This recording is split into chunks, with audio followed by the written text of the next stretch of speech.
Occam's razor is defined as the idea that the simplest explanation is usually the correct one, and no unnecessary assumptions are needed. But what happens when even the simplest explanation doesn't make sense? In the cold and rugged Uintah Mountains, in Summit County, Utah, 12-year-old Garrett Bardsley would disappear off the marked trail, never to be seen again.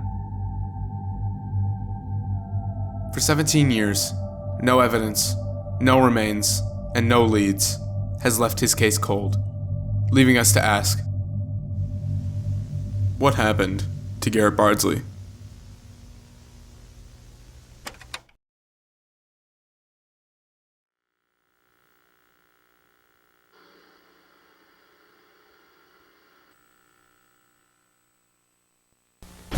Yosemite National Park lies west.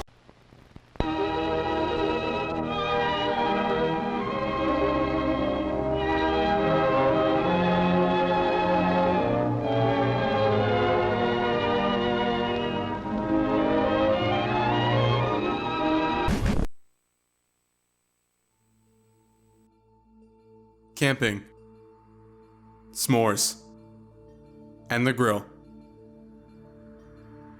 One of America's most popular pastimes. People venture to the great outdoors to camp, for peace of mind, relaxation, and to see the many sights nature has to offer from our day in, day out lives that we lead. No different was it for Garrett Bardsley and his father, Kevin Bardsley. The Bardsleys were well regarded by friends and family, being churchgoers and often participating in activities within the community. Garrett and Kevin, seeking time to bond with each other, had been planning on attending an unofficial Boy Scout camping trip set up by scout leaders whom were from the same church the Bardsley family attended. The camping trip was planned for the troop's boys as a last fun outing before the school year started up again that September. And after some discussion and planning between the scout leaders and the boys, they would come together on Thursday, August 19th, 2004, packing the gear they would need into their cars and heading off to the decided campground at Cooperant Lake, nestled deep within the Uintah mountain range. The Uintah Mountain Wilderness is a pristine glacial mountain range, dotted with lakes and covered in thick forests. Although the terrain would be rough, it would provide the boys with the exact fun and relaxing trip they needed.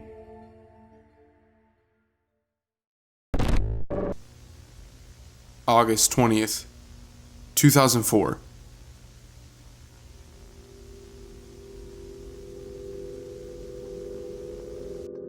Following the previous night, Kevin would get up early on that chilly Friday morning, waking Garrett for some father and son fishing down by the lake.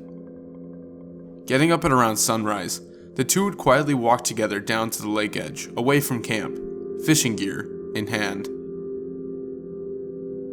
Presumably the two had been enjoying their short fishing trip when Garrett had misplaced his footing, stepping into the lake, and getting his socks and shoes wet. This of course would prove an inconvenience in the cold morning weather, prompting Garrett to ask his father if he could return to camp to get a dry pair of socks and shoes, to which his father agreed, as he wasn't opposed with Garrett going back to camp by himself, knowing it wasn't too far from where they had been fishing. At around 8 a.m., Garrett would hike back up the 150-yard trail through the foliage, out of sight, and with every minute he didn't return, his father's confidence would quickly turn to worry. Roughly 20 minutes after Garrett's departure, his father felt something was wrong, as it should not have taken as long as it was for Garrett to return. His father decided to leave the lake and hike to the campsite himself, asking anyone awake if they had seen Garrett get a new pair of shoes, and, to his dismay, no one had seen Garrett since the previous night. Thus, leading Kevin to realize his son never made it back to the campground. Initially, everyone thought Garrett had perhaps wandered off, not too far from the campground, as it had only been a 30 to 40 minute window since he was last seen, leading both Garrett's father and the present scout leaders to begin searching the immediate area, all while calling out Garrett's name. Minutes would tick by. Silence. Hours would tick by. Nothing. Despite everyone's efforts that day, none of the campers would get a response from Garrett. No visible clues to Garrett's whereabouts could be found, making the situation go from bad to worse.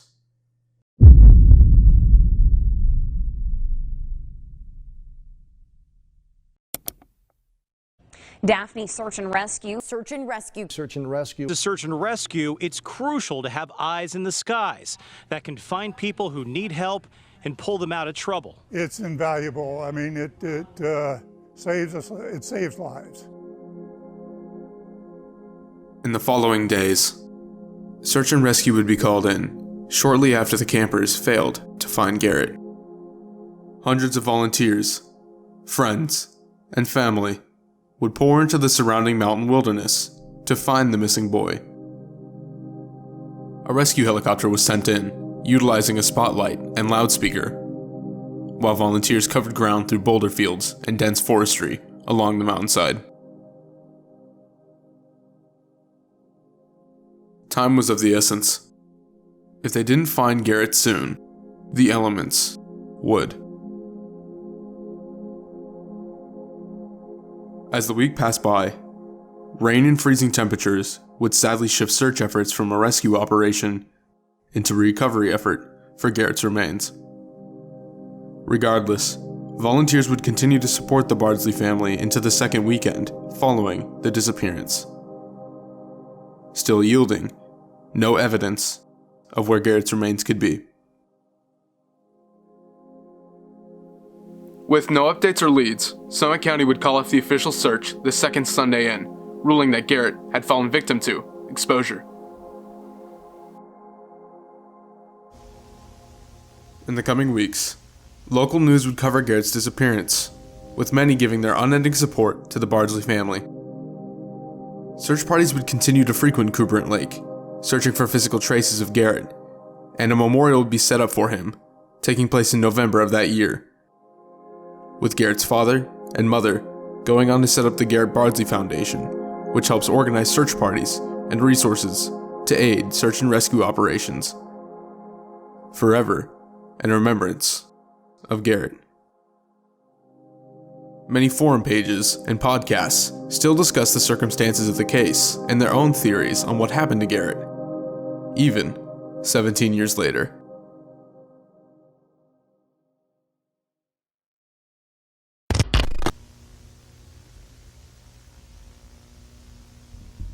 Before I discuss the popular theories of what may have happened to Garrett, I'd like to first go over some important information to keep in mind when discussing theories and contextualizing the case. With that, the first thing that needs to be explored is the surrounding environment of the case. The campground they'd been residing at on August 20th lied 52 miles or 83.6 kilometers east of Salt Lake City, deep in the Uintah mountain wilderness. Covering over 12,000 square miles, or 32,000 square kilometers, the mountain range has an average elevation of 11 to 13,000 feet above sea level.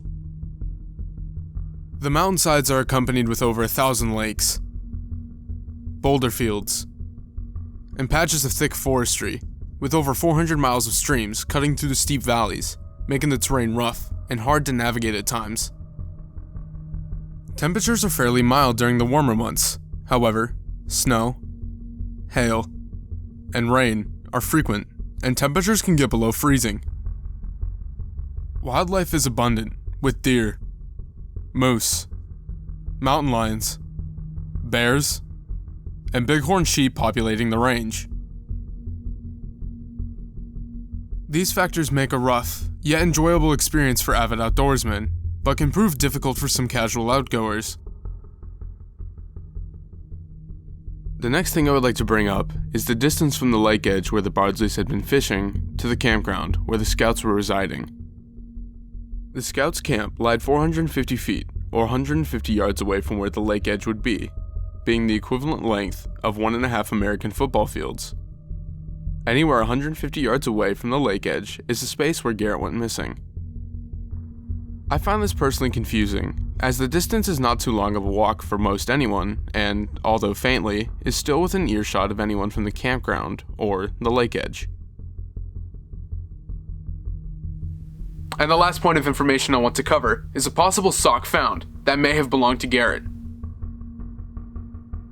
During the intensive searches for Garrett, allegedly a Nike sock had been found around a half-mile away from the spot Garrett disappeared. Heidi Bardsley claimed the sock was her son's. However, a volunteer searcher came forward, claiming it as their own. This would not be counted as official evidence by law enforcement, and paired with the lack of further detail, led me to not including this information in the timeline. However, it is a point of contention that needed to be brought up, as many find that this sock, being the same type Garrett was wearing, just happened to belong to a volunteer, a little too convenient. Keep these details in mind as we discuss the circumstances and the theories of what may have happened that cold, fateful morning.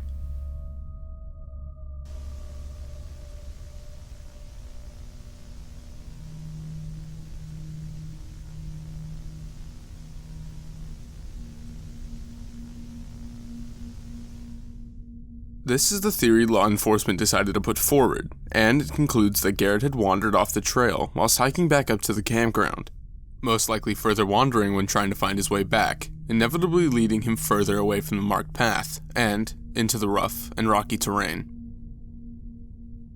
The ensuing rain and hail, with freezing temperatures, encouraged Garrett to take shelter in a crevasse, or outcropping, in hopes of shelter where he would later die from exposure, thus making finding his remains extremely difficult in the following search and rescue efforts. If we do assume that Garrett accidentally wandered off the trail, he wouldn't have lasted long, as he had no food or water with him, nor any tools to aid him at the time.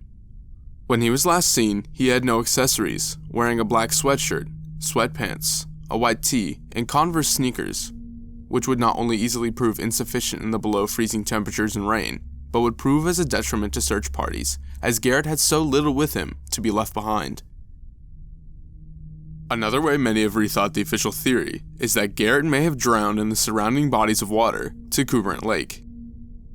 Coubrant Lake lies on a downward sloping plateau, surrounded by a ridge leading up to Mount Marzell, just off to the right of the lake. Coubrant Lake is also joined by many other bodies of water, circling the lake as you descend the plateau, with the Weber River cutting through the valley below. The geography of Coubrant Lake would have made Garrett more likely to walk down the plateau towards these bodies of water, as him climbing up and over the ridge next to the lake would be an extreme amount of effort. For a myriad of reasons, harsh weather, desperation, or stupor could have caused Garrett to get caught up in either the nearby bodies of water, or swept away by the Weber River, where he would drown and have his body hidden away where search and rescue couldn't reach. Two issues that many have with either scenario to him wandering off the trail is that firstly, Garrett has had previous experience with the outdoors, along with taking wilderness survival classes, arguing that the chances Garrett would have wandered off the marked trail are slim, and that he would have been driven off by a third party, whether it be an animal, person, or an unknown force. As I brought up earlier, the Uintah mountain range is a massive stretch of wilderness, filled with a variety of animals, including mountain lions and the American black bear.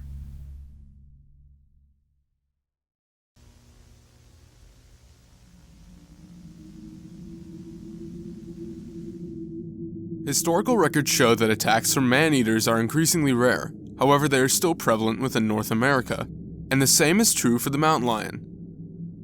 Mountain lions have 125 recorded attacks on humans, with 27 of them being fatal. These animals have only been known to attack a person if cornered, or desperate for food.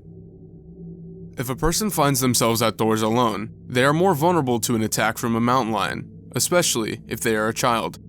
With Garrett only being 12, 5 feet tall, and around 100 pounds, that could prove him to be an easy target.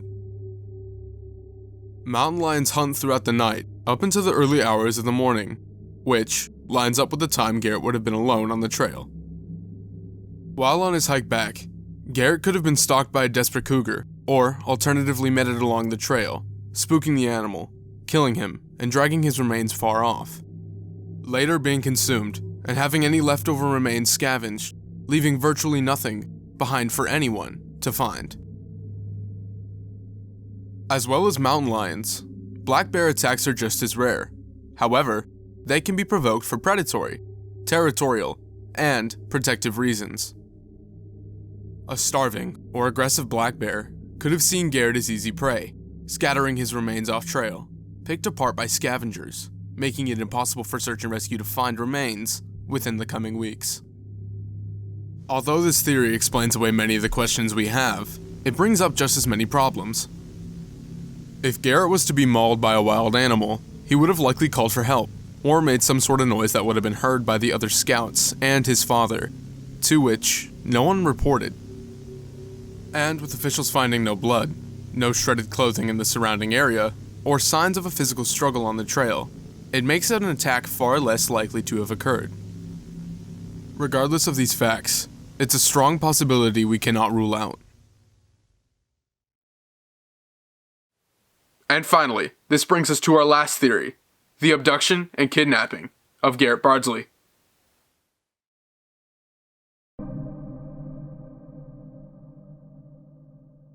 The Bureau of Justice Statistics has stated that of juvenile kidnappings, 49% are from family members, 27% by acquaintances, and lastly, 24% by a stranger. If Garrett was to be kidnapped, the effort required would almost entirely rule out a stranger. If he was to be abducted, we would need to look at his family and acquaintances. As Garrett was on his way back to the campground, Garrett could have been snatched by either a disgruntled family member or someone present within the camp, taking him far away from the campground or disposing of him where he'd be unlikely to be found by law enforcement. Nearly 5 years later, on August 3rd, 2009, a possible sighting of Garrett in a grocery store would call into question the possibility of abduction being written of in an article from the Park Record, a source for Summit County and Park City News. A woman from Elko, Nevada, would call Summit County Sheriff's Office, saying she was, quote, 20% sure she saw Garrett with two grown men in a grocery store in Nevada towards the end of July that year, following a television program airing the Garrett Bardsley case. Like all tips surrounding missing persons cases, this one too was investigated by Summit County, with fellow detective Ron Bridge saying, quote, when a person is lost in the Uintahs, we literally have hundreds of phone calls into our dispatch center, giving us tips, end quote. Any information on this tip was kept confidential and shared with Kevin Bardsley directly, with Detective Bridge further saying, quote, what we talked to Mr. Bardsley about is simply between law enforcement and Mr. Bardsley, end quote. However, even with this, it seems Summit County drew the short end of the straw, with the tip leading to no conclusion to the Garrett Bardsley story. In my opinion, this is the least likely theory. As stated before, no signs of a struggle, such as blood, or a disrupted environment had been found, making any violent abduction less likely, if not impossible, up in the rugged mountains. No signs of familial strife, or fighting, was noted that could have inspired a family member, including his father, or someone present at camp, to go ahead and abduct Garrett, with everyone present having outstanding alibis. Although we cannot rule out this theory, it seems to be more of a wishful placeholder than a final answer.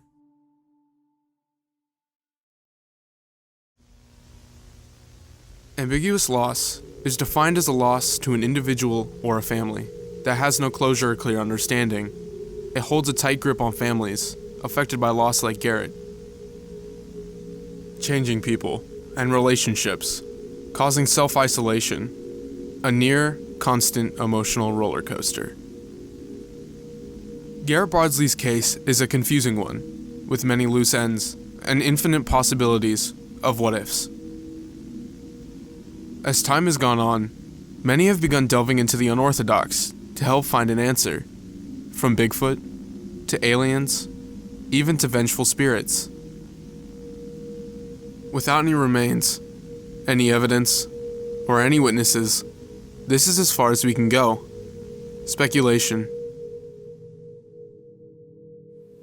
My heart is forever with the Bardsley family. I hope that they have been able to receive closure to this unending story.